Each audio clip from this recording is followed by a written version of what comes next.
Good morning class. हमने कुछ questions पिछली क्लास में पढ़ लिए थे। अगले क्वेश्चन की बात करते हैं। अगला क्वेश्चन है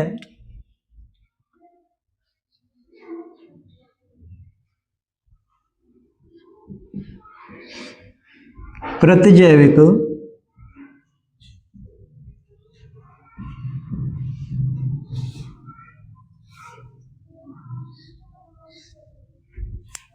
क्या है?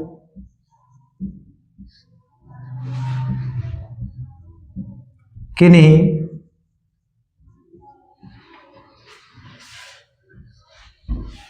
दो प्रतिजैविकों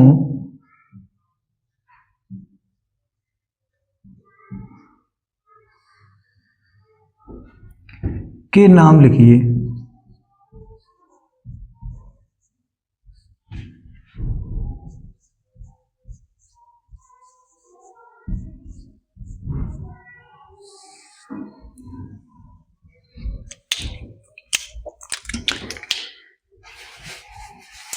इसके आंसर की बात करें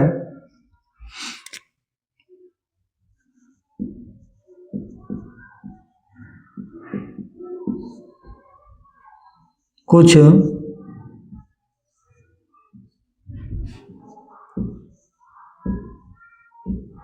सूक्ष्म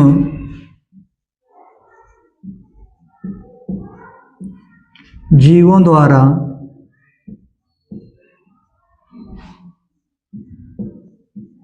ऐसे रासायनिक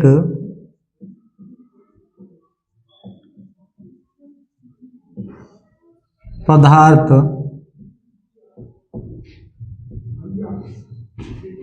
उत्पन्न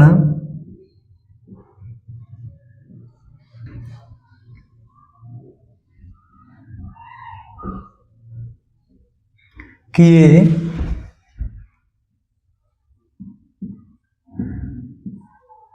जाते हैं जो दूसरे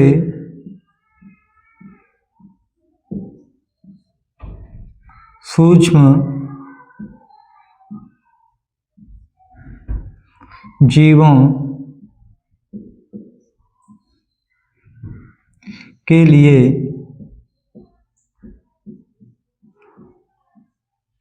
हानिकारक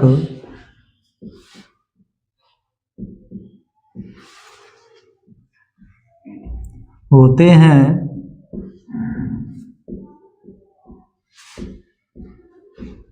ऐसे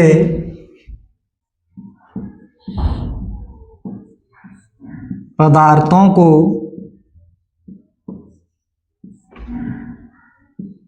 प्रतिजैविक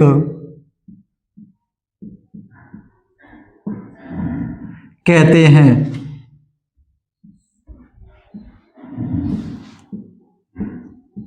किन्हीं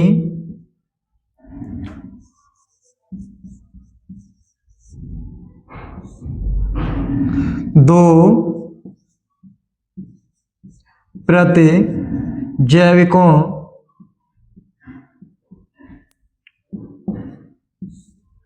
के नाम निम्न हैं।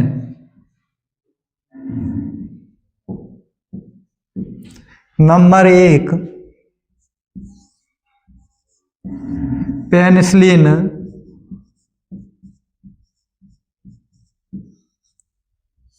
Number 2 streptomycin.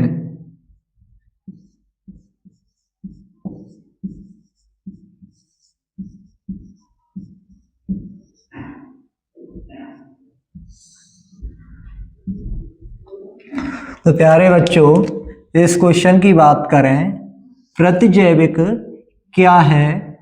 किन्हीं दो प्रतिजैविकों के नाम लिखिए। प्रतिजैविक यानी प्यारे बच्चों एंटीबायोटिक।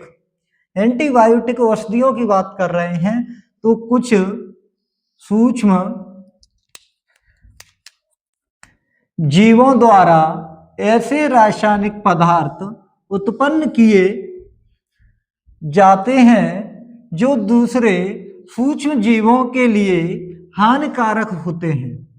ऐसे पदार्थों को प्रतिजैविक कहते हैं। प्रतिजैविक कहते हैं यानी एंटीबायोटिक औषधियां कहते हैं ऐसे प्रतिजैविकों को, जो दूसरे सूक्ष्म जीवों को रोक दे, उनके प्रभाव को रोक दे, जो हानि नहीं पहुंचा पाए, जो बैक्टीरिया, वायरस, ऐसे सूक्ष्म जीव जो आपके शरीर में हानि नहीं पहुंचा पाए, तो प्रतिजैविक औषधियां इनके प्रभाव को रोक देती हैं। तो इस तरीके के एंटीबायोटिक औषधि तैयार की जाती है इन प्रतिजैविक, इन सूक्ष्म जीवों के द्वारा। ऐसी औषधियां तैयार करना कि जो दूसरे के प्रभाव को रोक दें या उनके प्रसार को रोक दें।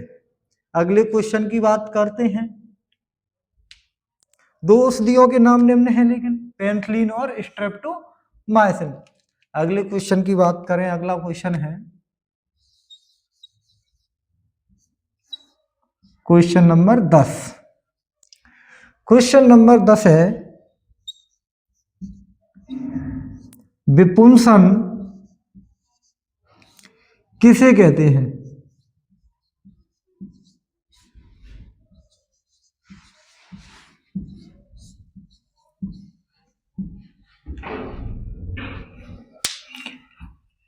इसके आंसर की बात करें,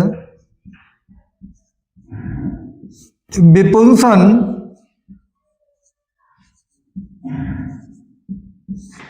जनन के दौरान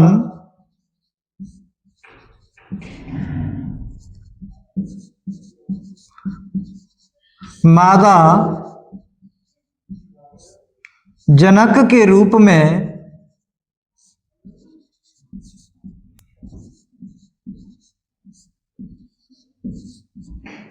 द्विलिंगी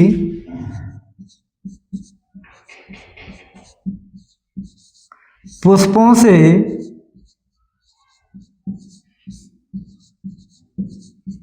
उनकी कलिका अवस्था में परागकोश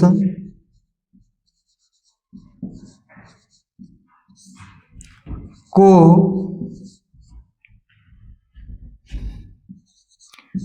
निकालने की क्रिया है।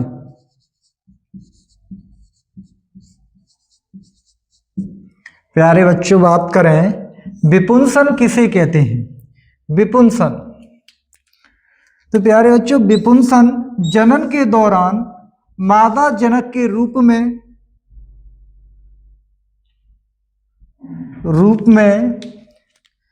चुने गए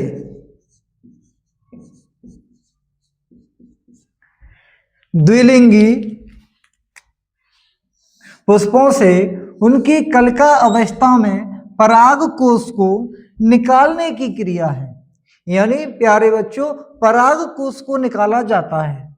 जैसे जनन हो रहा है परागकणों में, जैसे परागकण थे परागकोश के पास और बद्धकाग्र से जाके चिपक गए, यानी उनमें क्रिया हो रही थी। तो एक तरीके से जनन के दौरान उनको निकालने की क्रिया है, यानी चिमटी की सहायता से उनको निकाला जा रहा था जनन के दौरान कलिका अवस्था में। जब किसी पुष्प की कलिका अवस्था थी, कोई पुष्प खिला नहीं था, जब पुष्प नहीं खिला था तो उस समय उससे निकाला जा रहा था परागकोश को। तो परागकोश निकालने की एक क्रिया है विपुंसन। जनन के दौरान जब जनन हो रहा है उसी टाइम परागकोश को निकाल लिया जाता है कलिका अवस्था में। प्यारे बच्चों, आपकी समझ में ठीक तरीके से आया होगा। इसीलिए कहा गया है, मंजिल हो सामने तो रास्ता मत मोड़ना, मंजिल हो सामने तो रास्ता मत मोड़ना, जो भी मन में हो सपना वह मत छोड़ना। कदम कदम पर आएंगी मुश्किलें आपको, बस आसमान छूने के लिए जमीन मत छोड़ना। Thank you.